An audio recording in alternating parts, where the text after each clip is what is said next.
apapun yang terjadi, maka kita tetap ridha kepada takdir dan qadanya Allah Subhanahu wa taala. Semua kehendak Allah itu baik, sempurna. Tapi ketika seorang hamba yang tidak sempurna memahaminya, dia menganggapnya buruk. Maka tidak ada takdir yang buruk bagi hamba yang kenal Allah. Karena jika buruk dia bersabar dan itu baik. Jika baik dia bersyukur dan itu juga baik. Maka takdir itu semuanya akan jadi netral jika seseorang mengenal siapa yang sedang mentakdirkan dia. Ini yang sering kita baca di hikam. Apapun masalahnya akan terasa mudah dan ringan jika kita mengenal siapa yang sedang menguji. Ya, semoga Allah memberikan kekuatan untuk kita semua, apapun persoalannya, apapun masalahnya, masalah rumah tangga, pekerjaan, masalah hubungan dengan teman-temannya, dan lain sebagainya. Semoga Allah berikan kita as-sabar dan as-syukur. Syukur-syukur Allah berikan kita al-ikhlas. Karena ikhlas itu plong, gak ada di situ lagi rasa beban. Orang ikhlas lebih tinggi dari sabar, karena sabar masih ada beban, tapi kalau ikhlas tiada beban. Allahumma ja'alna minal mukhlisin al-mukhlasin, amin ya rabbal alamin.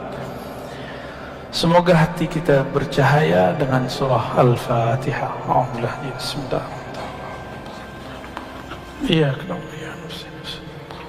Syaratul ladzina an'amta 'alaihim waladhdallin. Kita masuk ke hikah yang ke-60 ya. Sebentar. Qala Ibn Athaillah bisanadina al-muttasil ilayhi ma basaqat. Kelihatan ya, nomor 60. Anggap aja kayak baca Iqra. Ma basaqat aghsanu dhullin illa ala bidri tama'in. Di sini ada kata kuncinya. Kata kuncinya pada dhul dan tama'. Tidak mungkin ada kehinaan kecuali karena ada ketamaan, ketamakan. Tamak. Jadi tamak bahasa Arab bisa positif, berarti keinginan, bisa negatif, berarti keinginan yang berlebihan. Di dalam surat As-Sajdah ada kalimat wa tama'a, itu berarti berharap. Nah, dan tidak masalah kalimat itu, tapi dalam istilah Al-Quran itu lebih umum daripada istilah bahasa hadis ataupun bahasa harian. Contohnya di Quran ada lafaz dabbah. Pernah dengar? Wa ma min dabbatin fil ard illa 'ala Allahi rizquha. Tidak adalah satu binatang melata atau hewan melata ataupun manusia yang berjalan di muka bumi kecuali Allah jamin rezekinya. Kata dabah artinya semua yang jalan di bumi. Tapi orang Arab tidak pernah menggunakan istilah ini untuk temannya. Hei dabah gitu. Karena dabah artinya binatang yang berjalan. Kapan kehinaan akan muncul? Ketika ketamaan bersemi di dalam diri. Ya, ala bidri tama'in, jika ini disemaikan ketamaan, enggak dibersihkan, justru malah disemaikan. Nah, ini yang kemudian jadi catatan Imam Ibn Athaillah As-Sakandari, jangan pernah sama sekali merawat ketamaan. Sifat tamak jangan dirawat, itu maksudnya. Tamak itu sifat dari hewan ternak. Makanya hewan ternak itu hina. Tapi sehina-hinanya hewan ternak seperti babi, babi tidak pernah mengingkari takdirnya ketika dia tidur di kotorannya sendiri, Pernah nggak babi mengingkari takdirnya? Tidur di kotorannya sendiri, bahkan nggak ada makanan dia makan kotorannya sendiri. Itu babi pernah protes nggak? Jadi kita ini untuk masalah takdir kalah sama babi. Itu perkataan Imam Sya'rani. Anjing, kata Imam Sya'rani, anjing itu galak tapi tidak tamak. Kata beliau, guruku salah satunya adalah si guguk alias anjing. Maksudnya apa? Saya bingung. Karena dalam pikiran alam bawah sadar orang Indonesia khususnya, anjing itu najis karena mazhab Syafi'i. Tapi ternyata di mazhab Maliki tidak. Di mazhab Maliki anjing tidak najis. Kata Imam Sya'rani, lihatlah apabila anjing makan, itu dia kalau sudah kenyang, walaupun dagingnya masih banyak, daging yang dia santap masih banyak, dia tinggalkan. Dia nggak bawa tabungan buat besok gitu, bekal buat besok. Ada nggak anjing begitu? Maka segalak-galaknya anjing, anjing tidak tamak. Kita sudahlah galak, emosional, rakus, tamak lagi. Nauzubillah min dzalik. Semoga Allah menyembuhkan ketamaan di dalam diri kita semua. Amin ya rabbal alamin.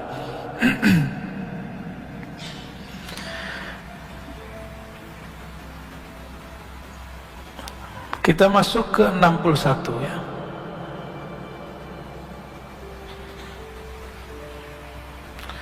Ma qadaka syai'un mithlul wahmi. Ma qadaka syai'un mithlul wahmi. Tidak adalah yang mengikatmu, lifestyle, gaya hidup. Ini mainnya di sini ya. Ma, tidaklah, qadaka, mengkaitkanmu, menarikmu, syai'un, sesuatu pun, mislul waham, yang lebih deras, lebih kuat daripada waham. Waham itu apa? Nah, ini kalau kita buat ilustrasinya, yakin. Yakin itu udah paling tinggi. Pertengahan namanya syak. Apa arti syak? Ragu. Di bawahnya namanya waham. Jadi ini 50%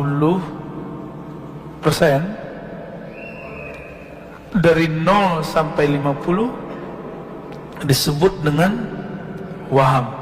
Pikiran, asumsi tentang sesuatu yang lemah, bahkan di bawah syak, tapi kemudian jadi was-was. Bentuknya nanti was-was. Atau kata-kata orang. Jadi, apa kata orang gitu. Pernah begitu nggak? Apa kata orang kalau aku ke masjid pakai motor? Apa kata orang kalau apa kata orang? Kalimat itu padahal orang nggak pernah ngomong. Ya, benar nggak? Saya pernah pakai motor ke sini kan, malah disamperin. Wah, Ustaz, malah digituin. Motornya motor Beat lagi, badan kita segede gini. Malah dipuji-puji ya. Saya kaget, saya nggak mau dipuji. Ya, nggak akan ada, teman-teman. Kata orang itu tidak akan pernah sebenarnya mempengaruhi persepsi orang lain terhadap kita. Maka di atas syak inilah harus kita bangun dengan ilmu. Dari 51 sampai 100. Kalau 100 itu hakul yakin namanya, atau yakin. Ini yang harus kita bangun. Gimana cara membangunnya? Mesti berilmu. Enggak cukup dengan zikir. Saya sudah banyak ketemu ahli zikir tapi was-wasnya tinggi. Lagi zikir pikirannya kemana-mana. Kenapa? Karena kalau zikir main sendiri kan, pegang sendiri, hitung sendiri, sebut sendiri. Bingung apa yang mau dibayangkan. Kan Allah nggak boleh dibayang-bayangin. Benar nggak? Maka lebih enak, wirid yang paling hebat itu wirid ilmu. Ilmu yang paling tinggi, ilmu mengenal Allah. Ilmu mengenal Allah tidak mungkin kecuali lewat mengenal diri. Diri yang paling hakiki namanya ruh. Itu sebabnya kajian hikam nanti ujungnya ma'rifatul ruh. Kenal ruh, kenal yang meniupkan ruh, Allah Subhanahu wa ta'ala, ya. Maka mulai pagi ini coba mulai kalau zikir la ilaha illallah, katakan tidak ada tempat aku menggantungkan harapan kecuali Allah. Tidak ada yang memandang kolbuku kecuali Allah. Yang memandang kolbu kita, perasaan kita cuma Allah. Hatta pasangan belum tentu memperhatikan perasaan kita. Anak-anak belum tentu memperhatikan perasaan orang tuanya. Untuk apa orang tua buat rumah besar-besar? Supaya nanti tua bareng dengan anaknya. Tapi ketika anaknya besar, anaknya buat rumah sendiri, gede juga, mikir sama lagi. Itulah anehnya manusia. Sudah kejadian setiap masa begitu, tapi kok masih diulang. Ini anehnya manusia. Pernah lihat rumah tua bagus zaman-zaman dulu? Kebayang nggak rumah tahun 50-an, 60-an itu gede-gede, tapi sekarang jadi hancur, nggak ada penghuninya, malah jadi horor, jadi cerita-cerita horor. Mau bikin rumah horor lagi, ya. Jadi jangan mengikuti lifestyle kata orang. Dan di dalam teks yang lain beliau di hikam mengatakan min jahlil murid, ciri-ciri orang yang benar-benar jahil, ayyatruka, dia meninggalkan yakinan ma inda, keyakinan yang ada di dalam dirinya. Kira-kira begitu kalimatnya, saya ingat. Karena apa? Karena kata-kata orang. Karena kata-kata orang. Apa yang membuat public figure di Korea Selatan bunuh diri? Karena nggak tahan dihujat di sosial media. Karena kolbunya menggantung kepada wahamnya. Nah, waham ini hanya bisa dihancurkan dengan kalimat la ilaha illallah dan Allah. Allah itu diulang terus di kolbu. Maka perlu talqin zikir di situ. Carilah mursyid-mursyid, ya, yang bisa mentalkinkan zikir. Semoga Allah membersihkan kolbu kita dari waham, ya. Dan saya dari dulu mengatakan cari di luar, karena saya tidak terima bayat, meskipun sesekali saya terima talqin. Cuma itu tergantung mood. Mood itu kalau bahasa tasawufnya hal, ya, kondisi rohani. Kalau kondisi rohaninya oke, kita kasih. Ini Pak Bambang berapa lama nunggu? Ada setahun, nggak saya kasih. Tahu-tahu lagi nggak ada mengapa-ngapain, kita talqin, dan dia merasakan nikmatnya, ya. Antum sholat, yang bisa merusak sholat itu waham. Waham itu yang nanti melahirkan khayal. Khayalan ini yang mengganggu pikiran dalam sholat. Sholat tapi kepikiran, motor dikunci apa enggak, mobil dikunci apa enggak, itu dari waham, ya. Setannya ada tuh, setan khusus. Kalau di wudu namanya walahan, kalau ini namanya ada lagi namanya, ya saya lupa, ada 7 nama iblis. Kalau sekarang boleh disebut iblis berbintang 4. Jadi ada 7 tuh iblisnya. Ada iblis yang adu domba, saut namanya. Ada iblis yang membuat suami istri, teman dengan teman, kelompok dengan kelompok, majelis dengan majelis berselisih. Itu namanya dasim. Ada rumah tangga kacau, itu dasim bekerja. Ada jamaah berselisih, itu Dasin bekerja. Mohon maaf, pengurus masjid tengkar, itu Dasin bekerja. Maka mengurusi masjid harus dengan prinsip ta'awuz. A'udzubillah minasyaitonir rajim. Pasti banyak kata-kata orang, dan jangan terganggu dengan kata-kata orang, ya. Yang mengizinkan orang itu berkata-kata siapa? Ridho nggak kepada Allah? Maka jangan pandang dia, pandanglah yang menggerakkannya, Allah Subhanahu wa ta'ala. Ini modal saya menjalani hidup.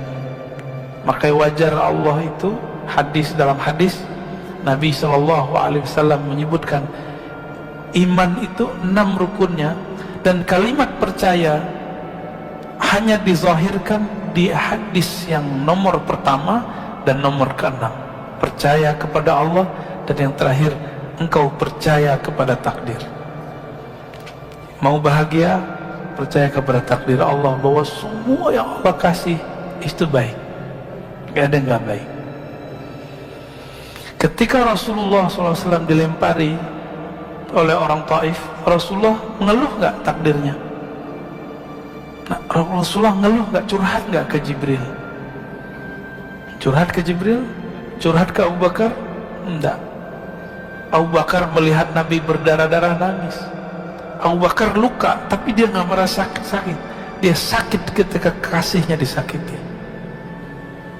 Dia sakit karena nabinya disakiti. Dia sedih ketika gurunya, sang maha gurunya bersedih. Tapi Nabi SAW tidak bersedih. Datang Jibril menawarkan bantuan. Kata Nabi, aku tidak butuh engkau, wahai Jibril. Urus tugasmu. Siapa yang nyuruh kamu turun? Nggak ada. Balik. Disuruh pulang Jibril oleh Rasulullah. Itu Jibril kalau mau tinggal kepakin sawab, habis Taif. Maka orang-orang yang mewarisi rohani Nabi, dia tidak akan menyimpan dendam di kolbunya, meskipun orang melemparinya. Semoga kita diberikan rohani seperti itu. Amin ya rabbal alamin. Walaupun dituduh nanti terhipnotis, ya, dituduh nanti diperdaya, digundam, diganda, apa sih namanya, macam-macam, nggak masalah, biarin aja. Itu kata orang. Kita dan Allah kan kita lebih tahu. Sir kita dengan Allah, rahasia kita dengan Allah.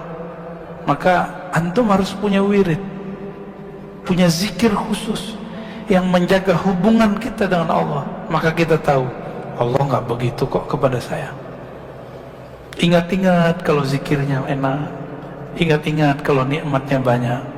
Maka kita katakan, apapun kata mereka, aku dan Allah, aku lebih tahu. Ya, kira-kira seperti itu. 62. Anta hurrun mimma anta anhu ayisun. Engkau hur. Apa arti hur? Hur itu artinya merdeka. Engkau akan merdeka, engkau akan bahagia, engkau akan leluasa, engkau akan santai. Mimma anta anhu ayisun, yang mana engkau ayisun anhu, engkau berlepas harapmu darinya. Maka orang-orang yang diperbudak oleh dunia, ketika dia ada harapan ke si dunia, dunia itu ada harta, ada pasangan, ada anak, ada popularitas, apalagi ada pujian, pengen dipuji, takut dibenci, itu semua dunia. Putuskan hubunganmu dengan semua itu dari batinnya, maka engkau bahagia. Anta hurrun. Jadi kalau antum gak kuat dengerin kata-kata orang di sosial media, tutup sosial medianya. Tapi kalau kuat, biarin aja. Badai pasti berlalu. Rasulullah SAW kuat gak dicaci maki oleh orang-orang kafir Quraisy? Apa kata orang kafir Quraisy? Rasulullah itu majnun. Majnun, ya. Kita tulis. Majnun ini bahasa yang menghina sekali. Gila, ketutup akalnya. Sahirun. Jadi masih mending saya dituduh dihipnotis, Rasulullah dituduh penyihir. Ya, sahirun mubin. Rasulullah itu penyihir yang nyata. Maka pewaris Rasulullah di setiap masa pasti nanti akan dituduh hal yang serupa. Sallallahu alaihi wasallam. Maka siapa saja yang mewarisi kerohanian Nabi akan juga mewarisi ujiannya Nabi. Al-ulama warasatul anbiya. Ulama yang takut kepada Allah, bukan yang pintar baca kitab, bukan yang bergelar. Al-ulama dalam Al-Quran yang takut kepada Allah, yang kenal Allah. Warasatul anbiya, akan mewarisi para nabi. Maka Nabi mengatakan asyaddun nas bala'an, manusia yang paling banyak diuji al-anbiya, summal ladzina yalunahum, summal ladzina yalunahum. Di riwayat kedua summal amsal, summal amsal. Yang paling banyak diuji dan yang paling keras goncangannya adalah para nabi, lalu pewaris para nabi, lalu pewaris gitu. Siap berjuang. Ahlul Badar disebut apa? Disebut orang jobless, nyusahin orang. Ansar itu Abu Hurairah dituduh budak perut, budak makan. Karena Abu Hurairah ini kalau diundang makan, doyan makan.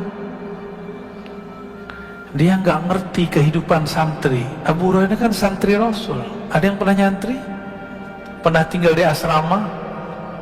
Giliran ada yang ngundang gimana?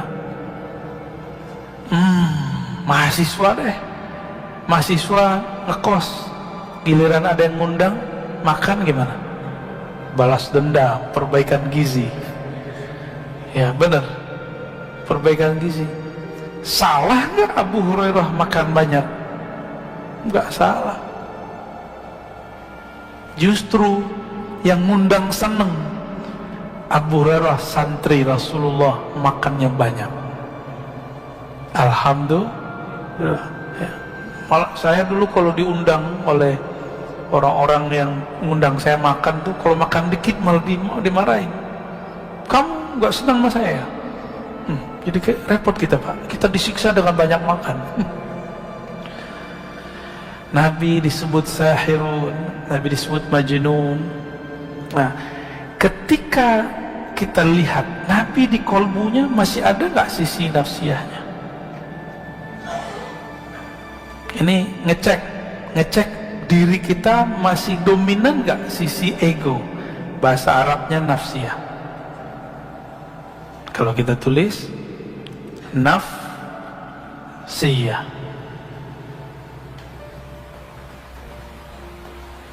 ego. Saya bilangin ke Pak Bambang nih, kamu sombong amat sih.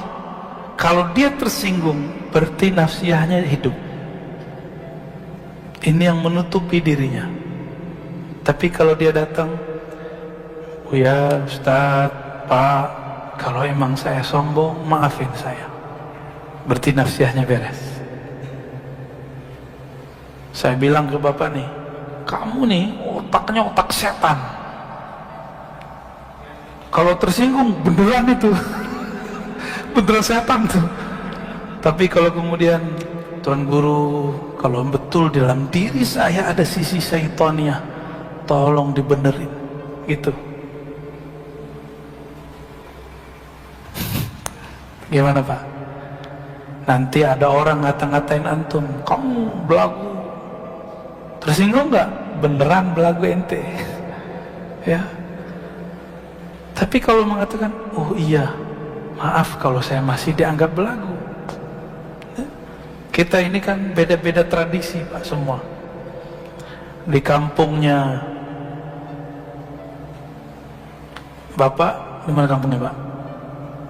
Kediri, orang Jawa Timur beda adab dengan orang Sunda, beda adab dengan orang Madura, beda adab dengan orang Betawi, beda adab dengan orang Padang. Di kampung saya dulu Pak, sekarang udah mulai baik. Cium tangan tuh nggak ada. Adanya cium, cium pipi, maunya. Nggak ada cium tangan sama guru, nggak ada. Saya kesini, saya lihat orang cium tangan sama guru fisika, guru bahasa Inggris. Saya berpikirlah, masa cium tangan guru fisika, guru bahasa Inggris, tapi saya nggak cium tangan mana guru hadis saya. Maka 3 tahun lamanya, hampir sekitar itu, saya nggak cium tangan mulia guru saya, Syekhna Ali Mustafa Yaakob. Setelah itu kemudian baca satu kitab Ar-Rukhsah fi Taqbilil Yad. Lalu baca juga beberapa hadis ada di Sunan Nasai, jangankan tangan, kaki pun dicium. Hadisnya sahih. Maka kemudian mulailah saya mencium, dan grogi juga sih nyium tangannya, dan kaku gitu. Dan ini bedanya, karena saya orang Sumatera, itu tangan guru yang saya tali. Benar ya? Tuh antum tuh. Tapi apakah itu su'ul adab? Untuk orang yang nggak ngerti nggak disebut su'ul adab, nggak disebut buruk adab, karena dia nggak ngerti. Tapi kalau dia ngerti, kepalanya yang turun. Kalau sudah nyantri, mereka ketahuan nih, ini bukan santri nih ya. Kalau bukan santri, tangan gurunya ditarik. Kalau santri, kepalanya yang turun. Itu bedanya Pak. Bapak disebut sesat, ahli bid'ah, marah gak? Jangan marah. Saya ngaji ya biar gak jadi sesat, biar gak bid'ah, kira-kira begitu. Kita perbaiki. Kalau ada orang beda faham, itu urusan dia ya. Ini ngecek nafsiyah, punya ego yang masih nyala gak di dalam diri. Nah, ego ini ada ego ternak, binatang ternak. Apa egonya? Serakah, rakus, tamak. Ada ego buas, emosi. Kalau ada emosi, agak cerdas sedikit, ngadu domba orang. Maka coba lihat ya, di banyak majelis itu ada aja yang ngadu domba ya. Dan kita jangan terpancing. Kalau kita terpancing, berarti ego kita sama jeleknya dengan ego dia. Belum namanya nafs, an-nafs al-mutmainnah. Jadi nafs ini ada 7 tingkatannya, masih ingat? Ingat gak? Nafs ammarah bisu, jiwa ego yang mengajak kepada keburukan. Terus yang kedua, lawamah, yang dia mencela dirinya kalau salah, atau selesai melakukan sesuatu dia cela dirinya. Yang ketiga mulhamah, mut-mutan, kadang baik kadang buruk. Dan yang keempat baru dan mutmainnah, ini orang egonya sudah stabil, dia tidak akan menyalahkan orang yang menuduh dia apa-apa ya. Mutmainnah itu nggak menyimpan benci lagi dalam dirinya ya.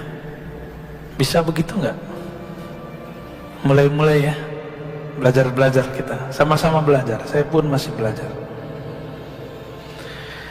Wa abdun, engkau itu akan menjadi budak. Abdun, budak. Lima anta lahu tami'un, engkau budak terhadap sesuatu yang engkau rakus terhadapnya, engkau tamak terhadapnya.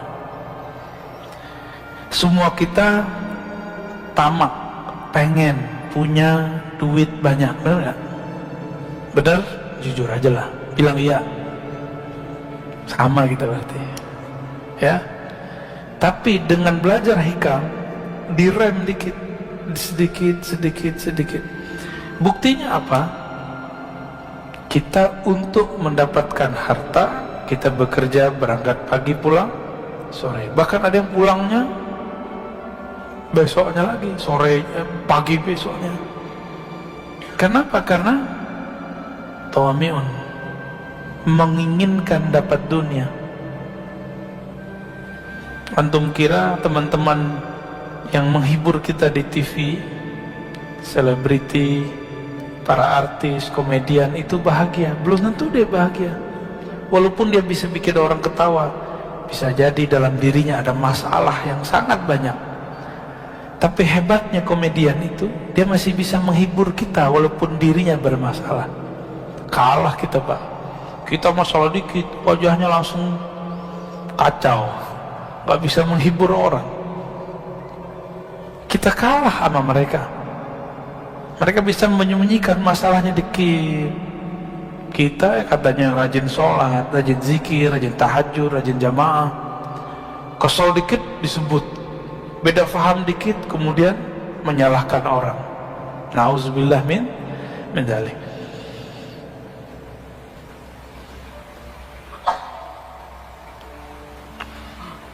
Oke, kita lanjut ya.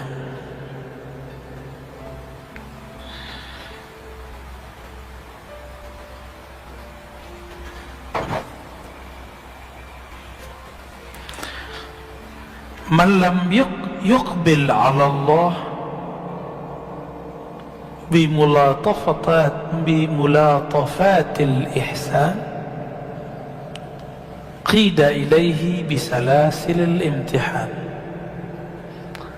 Siapa yang tidak menghadap kepada Allah dengan kelembutan ihsan, mulatafah, lutf. Allah bernama Latif. Ini lutf, itu lembut.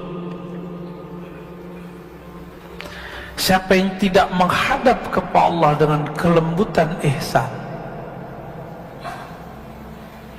Ihsan ini apa arti ihsan? Engkau beribadah seakan memandangnya.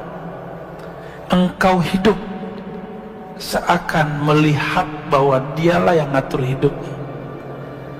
Siapa yang hidupnya tidak dengan cara ini, maka setiap hari dia akan tersiksa.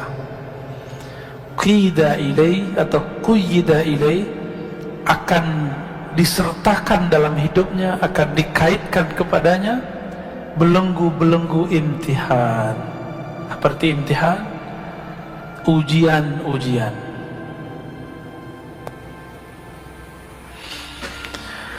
Orang yang merasa diuji terus, dapat bencana terus, dapat cobaan terus. Kenapa? Karena memandang Allah tidak dengan kacamata ihsan. Jadi mulai pagi ini coba berpikir, apapun yang terjadi padaku itu adalah kebaikan-kebaikan Allah. Mungkin kita ini kurang penyabar, maka dilatih sabar dengan ujian. Ada yang diuji dengan kekurangan, sabar enggak? Ada yang diuji dengan kelebihan, bersyukur enggak? Ada yang diuji dengan pujian, lupa diri enggak? Ada yang diuji dengan cacian, dia putus asa enggak? Itu mainan Allah semua. Jika dia memandang ini mainannya Allah, aturannya Allah, Rabbul Alamin yang ngatur alam semesta, maka belenggu-belenggu cobaan pun terasa tidak membelenggu.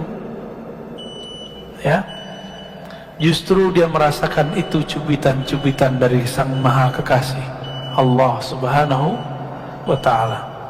Pengen nggak dicubit kekasih, Pak? Kangen nggak masa-masa dulu? Kangen ya, masa-masa awal nikah dulu dicubit, kayaknya dibalas pakai bibir ya. Kalau sekarang udah dipelukin tolak, bau. Gitu ya? Enggak gitu, alhamdulillah. Berhasil berarti, Pak.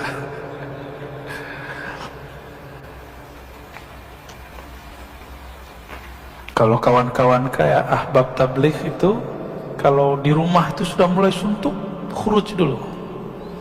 Pulang-pulang rindu seperti orang baru menikah lagi. Tuh bisa belajar sama teman-teman tabligh, Pak ya. Man lam yashkurin ni'am faqad ta'arrada li zawaliha. Siapa yang tidak mensyukuri nikmat-nikmat. Ni'am itu nikmat-nikmat, jamaah dari ni'mah. Faqad ta'arrada li zawaliha. Dia sedang menantang Allah untuk menghilangkan nikmat itu. Nikmat itu jangan dibayangin duit doang. Ini kebanyakan kita mikirin duit, rumah, apalagi sehat. Enggak, semuanya. Apa aja. Ilmu ini nikmat ya. Nikmat ya. Bersyukur itu berterima kasih. Bahasa Arabnya syukur. Terima kasih itu bahasa Indonesianya. Lam yashkurillah ma lam yashkurin nas. Tidak disebut berterima kasih, bersyukur kepada Allah kalau belum berterima kasih kepada guru, kepada orang tua, kepada teman, kepada pasangan, kepada anak, kepada semua yang pernah berjasa dalam hidup kita. Itu ya. Maka saya sendiri berterima kasih kepada orang yang menegur saya. Inilah manhaj Imam Al-Ghazali. Imam Ghazali mengatakan, jika engkau tidak ketemu mursyidmu, karena mursyidmu mungkin tidak tiap hari, maka lihatlah musuhmu. Musuhmu paling kenal dengan aibmu. Musuhmu paling kenal dengan aibmu. Jadi bersyukur ada musuh. Nikmati. Musuh itu adalah lisannya guru yang agak galak. Ya. Kalau pernah dimarahi guru enggak? Pengalaman saya, setiap kali saya ridho dimarahin guru, itu berkah dan sampai hari ini. Dulu cara baca kitab saya dimarahin guru saya. Dan guru saya kakak kelas. Kamu dibaca kitabnya ke orang bego gitu. Aduh, emang saya bego Kang? Bimbing saya Kang. Nggak pernah dibimbing saya. Tapi besok Ujurumiyah khatam dari maghrib sampai isya. Ulang lagi, diulang begitu. Efeknya ilmu gramatikal menjadi hafal. Karena ada yang bilang saya bego. Tuh, nikmat nggak? Coba nggak ada kakak kelas saya ngomong begitu dulu. Alhamdulillah. Dulu ada yang nyindir saya, kalau ada di pesantren ini nggak cium tangan kiai kita berarti orang sombong. Kan kita nggak ngerasa sombong, cuek aja. Ternyata yang maksud saya. Ya alhamdulillah. Jadi kita bersyukur ada orang-orang hater. Ya. Jadi antum nih, kalau mengerti bab itu, silakan main sosial media. Silakan main apa aja di sosial media. Nggak akan terpancing. Tapi terpancing emosinya sekali, berarti antum belum berhak main di situ. Itu yang dikabarkan dulu oleh Maulana Syekh Hisham Kabbani. Nanti beberapa tahun ke depan akan muncul sosial media. Beliau menyarankan murid-muridnya tidak sibuk main itu. Karena nanti orang tengkar tanpa melihat, orang berprasangka tanpa tabayun. Benar nggak sekarang? Cukup dapat postingan kawannya, dia kemudian posting ulang. Dia cuma dengar dari selentingan dari kawannya, dia ulang. Hatta sekelas ulama pun begitu. Gimana awamnya? Gimana masyarakat umumnya? Ini akhir zaman. Mohon dimaklumi. Ya. Itu yang dikalamkan dulu oleh Maulana Syekh Syam Kabbani, yang murid Syekh Nazim. Wa man syakaraha, siapa yang mensyukurinya, mensyukuri nikmat, termasuk nikmat ditegur orang, nikmat dibenci orang, bahkan nikmat dipuji orang. Bahwa nikmat ini siapa yang ngasih? Allah. Jadi ketika ada orang muji kita, anggap saja itu reward sebelum nanti di akhirat. Jika ada orang mencaci kita, anggap saja itu teguran Allah supaya kita tidak tersesat. Gampang toh? Ya, bisa nggak begitu? Maka kita nggak perlu capek-capek membalas-balasi orang di sosial media. Antum ini kan capek-capek, balesin. Lelah hidup begitu. Fi tughyanihim ya'mahun. Ya. Karena itu berlebihan, tughyan itu berlebihan. Ya bangun akan terombang-ambing, gelisah setiap hari. Coba hentikanlah. Kalau ego belum beres, hentikan dulu itu. Ya. Nabi Sulaiman punya harta yang sangat banyak. Apakah merusak kalbunya? Karena nafsiyahnya sudah beres. Nabi Isa, Nabi paling miskin, padahal paling sakti. Selain Nabi Muhammad, yang paling sakti Nabi Isa, Nabi Musa. Nabi Musa belah laut. Nabi Isa orang matinya hidup. Tapi Nabi paling miskin. Tapi beliau berubah gak suasana kalbunya kepada Allah? Gak pernah berubah. Paham maksud saya? Nah, Nabi Muhammad tuh diberikan dua itu sekaligus. Kadang susah, kadang senang. Dan itu tidak merubah beliau. Kadang dipuja-puji, kadang dicaci maki, dan itu biasa. Kadang beliau banyak pengikut, kadang tidak. Nah, waman syakaraha, siapa yang mensyukuri nikmat-nikmat tadi, faqad qayyadaha biiqaliha, dia telah mengikat nikmat itu biiqaliha, dengan kaitannya. Apa tali ikatan yang paling kuat untuk nikmat? Namanya tali syukur. Jadi syukur itu pengikat. Banyak orang berpikir memberi itu menghabiskan uang, menghabiskan dana, menghabiskan harta. Enggak. Tergantung nih. Jadi ada yang ngeluh, Ustadz, saya bersedekah tapi duit saya berkurang. Ya iyalah. Bener gak? Waras gente. Bukan gitu maksudnya, katanya berkah. Nah, dia lupa. Keberkahan itu nggak mesti dibalasi dengan angka. Saya sangat banyak melihat orang yang hari-harinya suka berbagi. Allah berikan kenikmatan bahagia dalam dirinya. Orang bahagia itu meskipun terlihat renta, terlihat kayaknya lemah, tapi batinnya bahagia. Kebahagiaan itu nggak bisa dibeli. Antum pergi kemana aja, ada gedung tertinggi di Abu Dhabi, Dubai, naik aja belum tentu bahagia, paling ketakutan. Ya, Allahumma sholli ala Muhammad.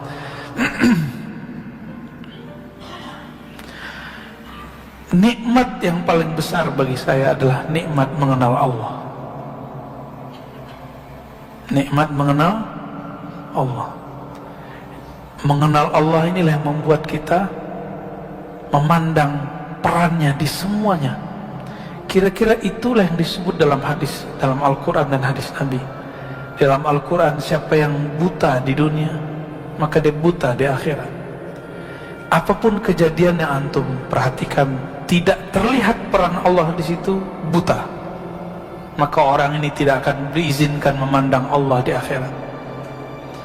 Ingin memandang Allah? Kita ini kalau sudah jatuh cinta seseorang, pengen ketemu nggak? Pengen ketemu. Bener? Kayak baru cinta aja, baru jatuh cinta ya. Udah lama. Ketika kita senang seseorang, kalau dia lawan jenis, kita pengen dia jadi kekasih kita. Kalau dia teman, kita pengen akrab dengannya. Nggak ketemu sehari dua hari, kayaknya rindu. Ditelepon, ditanyai, bener nggak? Makanya Nabi itu ketika ada sahabat tidak hadir, Nabi nanya, mana si fulan? Disampaikan oleh tetangganya, kamu tadi ditanyai Nabi. Girangnya hatinya, yang tadinya dia sakit demam berhari-hari, langsung sembuh cuma ditanyain Rasulullah SAW. Abdullah bin Umar dalam Al-Adab Al-Mufrad karya Imam Al-Bukhari, hadisnya hasan. Ini bukan hadis sahih, bukan kitab sahih. Kitab selain sahih namanya Al-Adab Al-Mufrad karya Imam Al-Bukhari. Satu kali dia jatuh atau apa di riwayat itu, lalu kakinya sakit dan sulit jalan. Ada orang ingat Abdullah bin Umar ini kalau disebut nama Nabi Muhammad oleh orang yang tepat pasti sembuh. Maka diceritakanlah kepada orang yang tepat membicarakan Nabi. Orang itu kemudian datang kepada Abdullah bin Umar. Apa kata orang itu? Abdullah, coba engkau ingat-ingat, kalau perlu kamu panggil, teriak keras-keras orang yang paling engkau cintai. Istrinya ngira dia yang bakal dipanggil. Enggak. Istri duanya juga mikir enggak. Tiga enggak ada semua. Anaknya juga enggak. Anaknya alim-alim. Sayyidina Abdullah bin Umar itu anaknya jadi mujtahid. Enggak ada yang dipanggil. Orang tuanya juga tidak. Umar. Ternyata dia menyebut Muhammad. Langsung badannya bergetar, jantungnya kemudian kuat lagi, langsung berdiri, sehat, ke masjid besoknya. Kita disebut nama Nabi Muhammad SAW, gak ada efeknya. Betapa kerasnya kalbu ini. Berarti kita belum kenal Rasulullah SAW. Kullul qulub ilal habibi tamilu. Setiap hati orang yang punya kalbu kepada kekasihnya pasti cenderung, pasti kangen, pasti rindu. Apakah ciri rindunya? Disebut nama kekasih, matanya berlinang-linang, hatinya rindu, bulu romanya merinding. Disebut Rasulullah Sallallahu Alaihi Wasallam. Maka apapun yang terjadi pada kita, obatnya cuma Rasulullah. Muncullah kemudian oleh ulama kita, dapat ilham mereka, bersebutlah salawat tibbil qulub. Allahumma salli ala Sayyidina Muhammad. Tibbil qulub. Tibbil qulub dulu, jangan jasad dulu, qulub dulu. Ya Allah, sampaikan salam kami kepada penawar penyakit kolbu kami, pelipur lara sedih kami, Rasulullah SAW. Tibbil qulub wa dawaiha, penyembuh kolbu, penawar penyakit kolbu. Wadawa ya, sedih, senang, sakit, kesal, emosi. Istri saya dulu pernah umroh, salah jalur keluar, dia masuk di situ, dibentak-bentak oleh orang Turki. Cukup bilang sholli ala Muhammad, berhenti itu orang Turki. Nggak jadi, nggak jadi lagi. Sholli ala Muhammad, berarti di kalbu dia ada cinta kepada Rasulullah Sallallahu Alaihi Wasallam. Jadi kalau ada orang tengkar, baca sholli ala Muhammad, ya. Kita emosi, katakan Allahumma sholli ala Sayyidina Muhammad. Silakan ditambahkan setelahnya tibbil qulub wa dawaiha. Baru sebutkan wa afiyatil abdani wa shifaiha, penyembuh badan, penawar penyakit badan.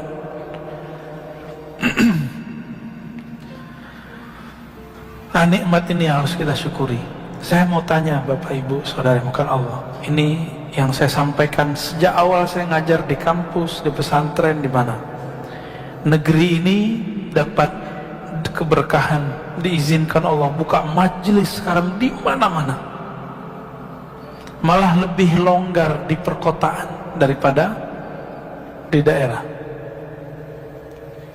Ini nikmat bukan? Bisa bersyukur. Coba kurangi hujatan, menghujat wali kota kah, gubernur kah. Pernahkah mendoakan mereka? Kalau orang salah, didoain baik atau didoain buruk? Antum salik ilallah, orang yang sedang suluk kepada Allah. Tapi kecuali antum politisi, kalau ada yang salah di antara pemimpin, apa yang dilakukan? Dikompor-komporin terus. Kita bukan politisi, kita ini rakyat. Nikmat jadi rakyat adalah negeri yang aman. Sekarang di Suriah tidak bisa buat pengajian seperti ini. Ada cuma kota Damaskus, itu pun hati-hati. Ayah dari guru saya, Syekh Muhammad Sair Ramadan Al-Buti, dibom lagi ngaji. Maka jangan pernah membiarkan ada pemikiran-pemikiran yang tidak mensyukuri nikmat kedamaian ini. Itu yang mereka ingin memberontak, ya. Beda politik silakan, mengkritik boleh, tapi jangan sampai ada pikiran memberontak. Saya husnuzon kepada orang-orang yang banyak mengkritik pemimpin kah siapa, dia tidak berniat untuk memberontak, tapi niatnya cuma ingin baik, mungkin caranya kurang baik. Kita ditegur orang caranya nggak baik, terima nggak? Susah terimanya karena nafsiyah kita belum beres. Ya, kalau ego antum belum beres, ditegur orang tersinggung. Orang ngomong baik-baik aja kita marah, benar? Apalagi orang ngomongnya nggak benar, ngomongnya kasar.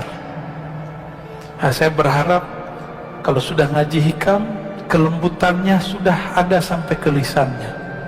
Amin ya Rabbal. Maka yang punya sosial media, buat status-status yang rahmah, yang penuh kasih sayang. Jika mengkritik pun mengkritik dengan kasih sayang. Jika ingin menegur pun menegur dengan kasih sayang. Kita ini gak ada yang suci. Antum jadi mereka belum tentu benar. Ya, maka jangan kemudian mencaci maki orang, mengata-ngatain orang, lupa dengan diri sendiri. Mengkritisi orang, lupa mengkritisi diri sendiri. Ya, nauzubillah min dzalik. Sudah atau belum? Cukup ya? Gimana Pak Bambang? Saya tutup dengan hikmah ini ya. Khaf min wujudi ihsanihi ilaik. Takutlah terhadap wujud ihsanihi ilaik, kebaikan-kebaikan Allah kepadamu, tetapi engkau selalu durhaka kepadanya. Kita ulangi terjemahannya. Khaf, takutlah engkau dari banyaknya kebaikan Allah, dari selalunya Allah berbuat baik kepadamu, tapi engkau selalu durhaka kepada Allah. Ayakuna dzalika istidrajan lak. Siapa tahu nafas yang masih engkau pakai, ilmu yang masih engkau pahami, istidraj, bukan lagi nikmat tapi istidraj. Apa beda nikmat istidraj? Kita sudah sering bahas. Nikmat itu bertambah pemberian, bertambah ketaatan, ketulusan, bertambah baik egonya.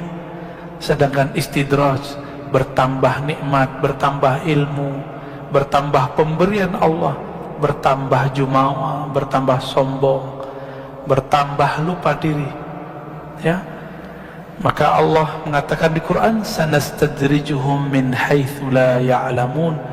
Kami akan istidrajkan mereka, kami beri mereka, tapi mereka tidak sadar dengan pemberian itu, lalu mereka justru durhaka dengan itu.